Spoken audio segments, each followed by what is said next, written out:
2019년 새해 들어 많은 규정들이 바뀌게 됩니다. 올해 연방대법원은 다카를 비롯해 성전환자 입대 금지법의 합법성 여부 등 사회와 정치, 경제 방향을 결정할 판결을 내릴 예정입니다. 뉴저지 헬스플러스 병원이 의료기기 관리 소홀로 수천 명의 환자들을 에이즈 바이러스와 감염에 노출시켜 환자들로부터 집단 소송을 당했습니다. 지난주 뉴욕주 독감 환자 수가 급격히 늘어났습니다.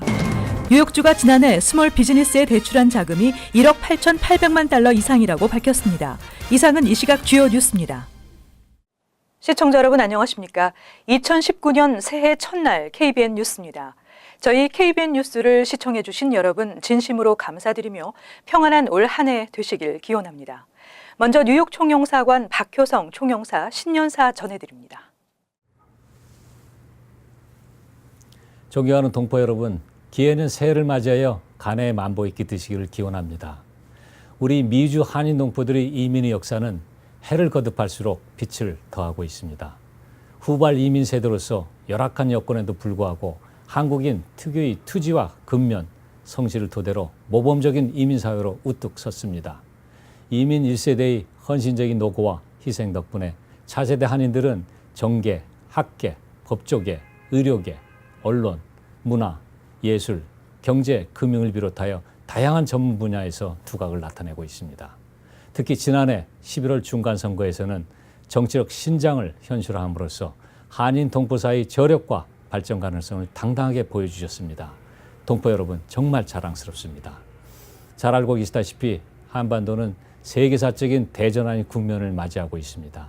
올해는 우리 한민족에게 매우 중요하고 뜻깊은 해가 될 것입니다. 작년 2월 평창 동계올림픽을 계기로 생성된 한반도의 항구적인 평화와 번영 그리고 비핵화를 위한 모멘텀을 계속 살려나가야 하는 중요한 시점을 맞고 있습니다.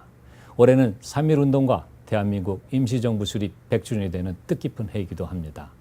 이러한 중체대한 시점에 저희 총영사관은 우리 동포사회와 함께 늘 호흡하면서 힘차게 전진해 나가도록 하겠습니다. 조국의 독립과 번영 그리고 민주화를 위해 미주 동포사회가 지난 100여 년간 땀 흘려온 노력과 역할을 재조명하면서 우리 한민족 고유의 전통 문화와 한류가 태평양 너머 이곳에서도 활짝 꽃피울 수 있도록 배전의 노력을 경주해 나갈 것입니다.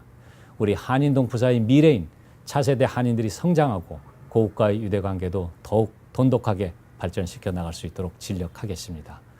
대한민국의 발전과 번영을 위해서뿐만 아니라 한미 양국 간 우호 협력 관계가 심화될 수 있도록 250만 미주 동포, 특히 뉴욕, 뉴저지, 펜실베이니아, 커네티컷, 델라웨어에 이르는 미 동북부 50만 한인 동포의 성원이 큰 힘이 되었습니다. 한반도의 평화와 번영을 위한 노력이 풍성한 결실을 거둘 수 있도록 계속 뜨거운 성원을 보내주시기를 당부드립니다. 우리 동포 여러분 한 분 한 분의 가정에 기쁨과 행운이 늘 충만하시기를 기원드립니다. 감사합니다. 다음은 뉴욕 한인회 김민선 회장의 신년사가 있겠습니다. 안녕하십니까? 뉴욕 한인회장 김민선입니다. 기해년 새해가 밝았습니다. 지난 한 해는 우리 동포 사회에 좋은 일들이 많이 있었습니다. 먼저 우리 미주 최초의 한인 이민사 박물관을 우리 동포 순수 자본으로 건립하였습니다. 이 공간은 우리 후세들에게 정체성과 뿌리 교육을 시켜줄 뿐만 아니라 우리 전체 한인 사회의 자긍심으로 남을 것입니다. 그리고 우리 두 번째 동포 사회의 염원이었던 정치력 신장 그 노력의 결실이 맺어졌습니다. 20년 만에 미동부 최초의 연방 하원 의원을 배출하였습니다. 동포 여러분, 이 모든 일들은 우리가 함께 하였기 때문에 가능한 일이라고 생각합니다. 새해에도 여러분들 건강하시고 우리가 한마음으로 어려운 경제 난국을 다 같이 헤쳐나가 모두 행복한 또 한 해가 되기를 기원드립니다. 계속해서 뉴욕 평화통일자문회의 양호 회장의 신년사가 이어지겠습니다. 안녕하십니까 동포 여러분. 민주평화통일자문회 뉴욕협의회 회장을 맡고 있는 양호라고 합니다. 다사다난했던 2018년이 지나갔습니다. 2018년 50만 뉴욕 동포와 250만 미주 동포는 한반도에 새롭게 시작된 평화와 화해, 역사적인 진전을 목격했습니다. 이제 2019년 우리는 덕담만 나눌 수 있는 여유로운 상황이 아니라고 생각합니다. 이곳에 있는 미주동포 모두에게는 우리 가정의 화목 못지않게 주어진 새로운 과제가 있다고 생각합니다. 바로 한반도의 평화가 정착되고 한민족 사이에 신뢰가 회복되고 우리가 평화로운 한반도를 우리의 후손들에게 넘겨주기 위해서 우리의 역할이 중요해진 한 해입니다. 특히 우리가 살고 있는 미국 땅의 미국 정치인들, 미국 의회, 미국 정부가 한반도의 평화를 위해서 더욱 적극적으로 나서도록 미국 시민권자인 우리들이 우리의 몫을 다해야만 될 것입니다. 이것은 제2의 독립운동과 마찬가지입니다. 우리의 선조들이 조국의 독립을 위해서 애썼던 것처럼 2019년 50만 뉴욕, 뉴저지 동포와 250만 미주 동포는 한인 사회의 발전만이 아니라 한반도의 진정한 평화, 그 다음에 우리 후손들에게 물려줄 수 있는 자랑스러운 우리의 조국을 건설하기 위해서 우리 모두의 힘을 모아야만 될 거라고 생각합니다. 여러분들의 도움이 절실한 한 해입니다. 저희 뉴욕 민주평통이 앞장서겠습니다. 저희를 지원해 주시고 우리 다 손에 손을 잡고 앞으로 나아가기를 바라겠습니다. 부탁드리겠습니다. 감사합니다. 2019년 새해 들어 바뀌는 규정들이 많습니다. 그중에는 뉴욕과 뉴저지주의 최저임금이 인상되고 건강보험 미가입자에 대한 벌금 제도가 완전 폐지됐습니다. 이명주 기자의 보도입니다. 올해 뉴욕시의 직원 11명 이상인 모든 사업체의 최저임금이 15달러로 인상됩니다. 직원이 10명 이하인 사업체의 최저임금은 13.5달러이며 2020년부터는 인원에 상관없이 최저임금이 15달러가 됩니다. 나소 서포 카운티는 최저임금이 12달러, 뉴욕주 기타 지역은 11달러 10센트입니다. 또 뉴욕주는 올해부터 최소 6개월을 근무한 직원에게 유급 가족 휴가를 최소 10주 보장하며 휴가 시 평균 주급의 55%까지 지원해야 합니다. 또 뉴욕시는 오는 4월 1일부터 직원 15인 이상 모든 사업체에 성희롱 방지 교육이 의무화됩니다. 교육은 강사의 직접 강의 혹은 시청각 교육 자료로 이루어집니다. 한편 뉴저지는 최저임금이 8달러 60센트에서 올해 25센트 증가한 8달러 85센트가 됩니다. 이는 미국 내 50개 주 중 5번째로 낮은 최저임금입니다. 뉴저지주는 또 1월 16일부터 주립 혹은 카운티, 타운 정부가 관리하는 해수욕장, 공원, 산림, 휴양지역, 저수지 등에서 흡연을 전면 금지합니다. 도널드 트럼프 행정부는 전문직 취업 H-1B 비자 프로그램을 메릿 베이스로 전환하는 내용의 규정 변경안을 발표하고 미국 내 대학에서 석사 이상 학위를 취득한 사람이 더 많이 뽑힐 수 있도록 신청자 선정 추천 방식 변경을 추진하고 있습니다. 또 올해부터 건강보험 미가입자에 대한 벌금 제도가 완전 폐지됐습니다. KBN 뉴스 이명주입니다. 도널드 트럼프 행정부가 불법 체류 청년 추방 유예 프로그램 다카의 즉각적인 폐지를 대법원에 요구하고 있는 가운데 올해 연방 대법원은 다카를 비롯해 성전환자 입대 금지법의 합법성 여부 등 사회와 정치, 경제 방향을 결정할 판결을 내릴 예정입니다. 보도에 지한샘 기자입니다.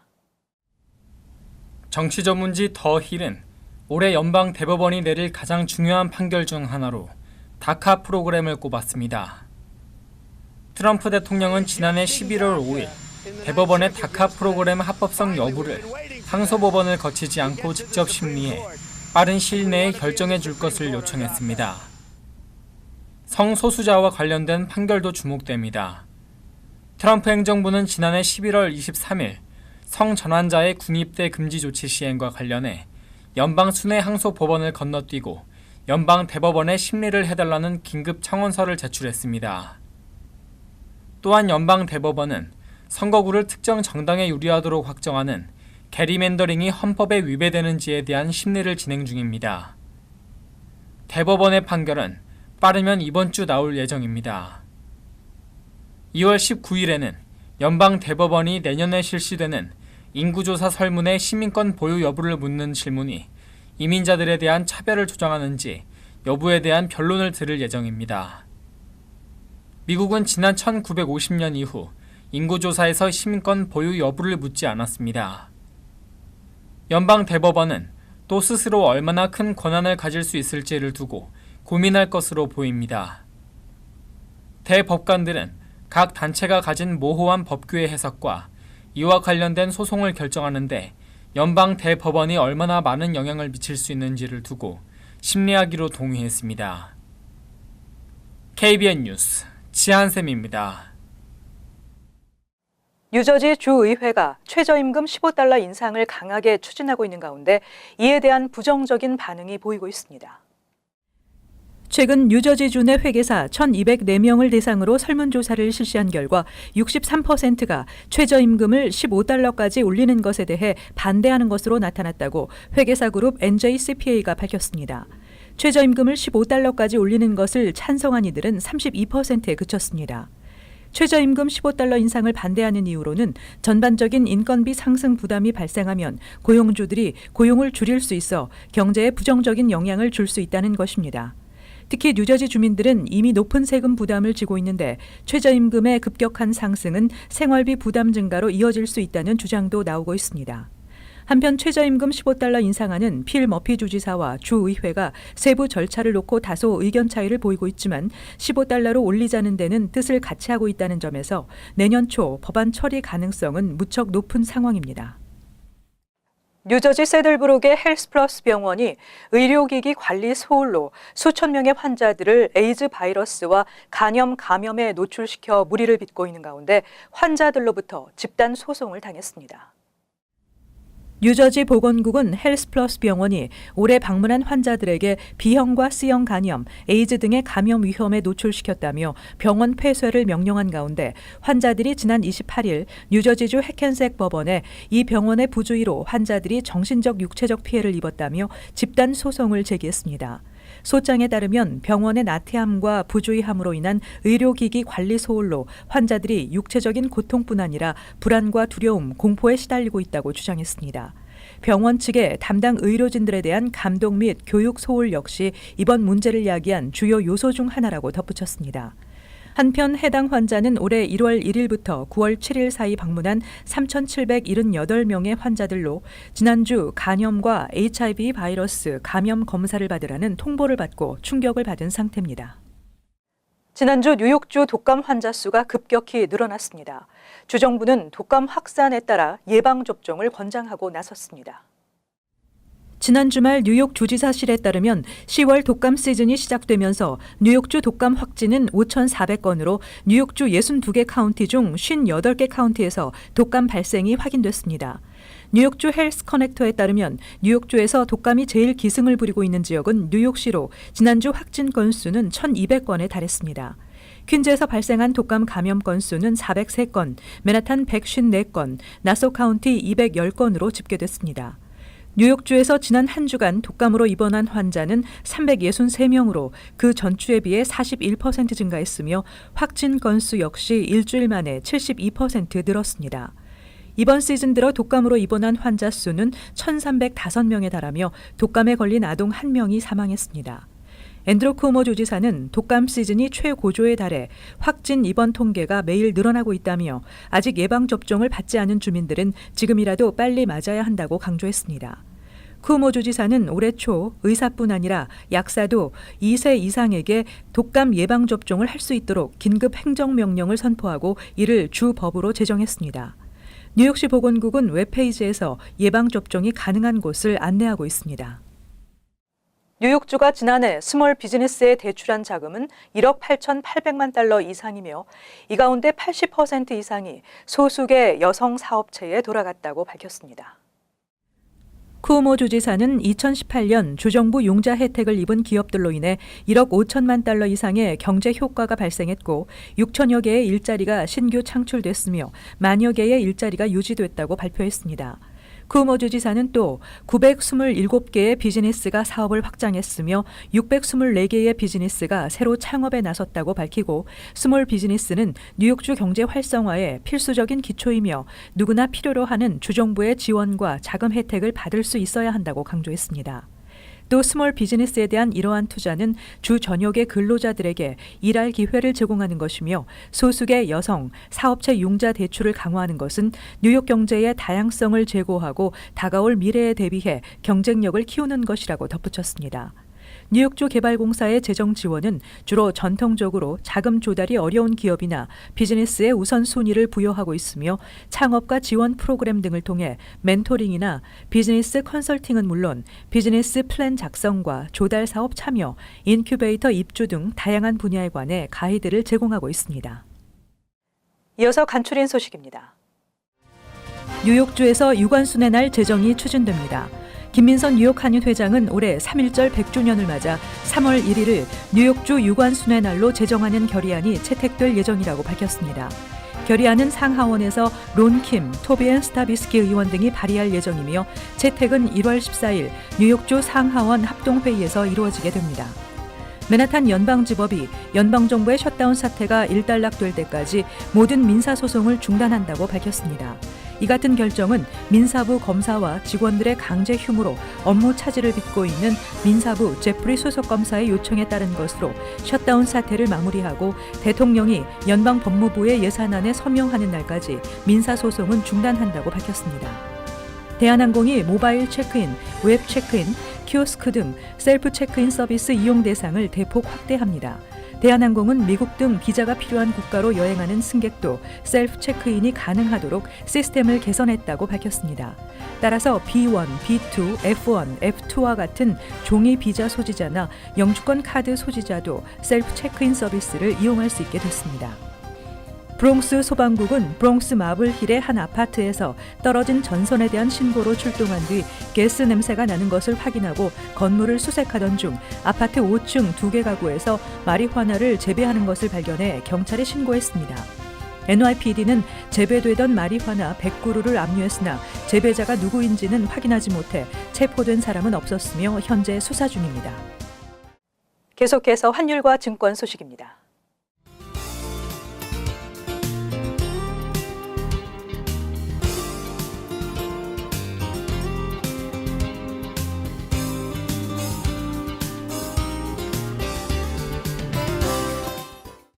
끝으로 날씨 전해드립니다. 수요일 가끔 흐리고 기온이 떨어지겠습니다. 낮 최고 기온은 37도, 섭씨 영상 3도, 밤 최저 기온은 32도, 섭씨 0도 예상됩니다. 목요일 대체로 흐리겠습니다. 금요일 흐리고 비가 예상됩니다. 이상으로 KBN 뉴스를 마칩니다. 시청자 여러분, 새해 복 많이 받으십시오.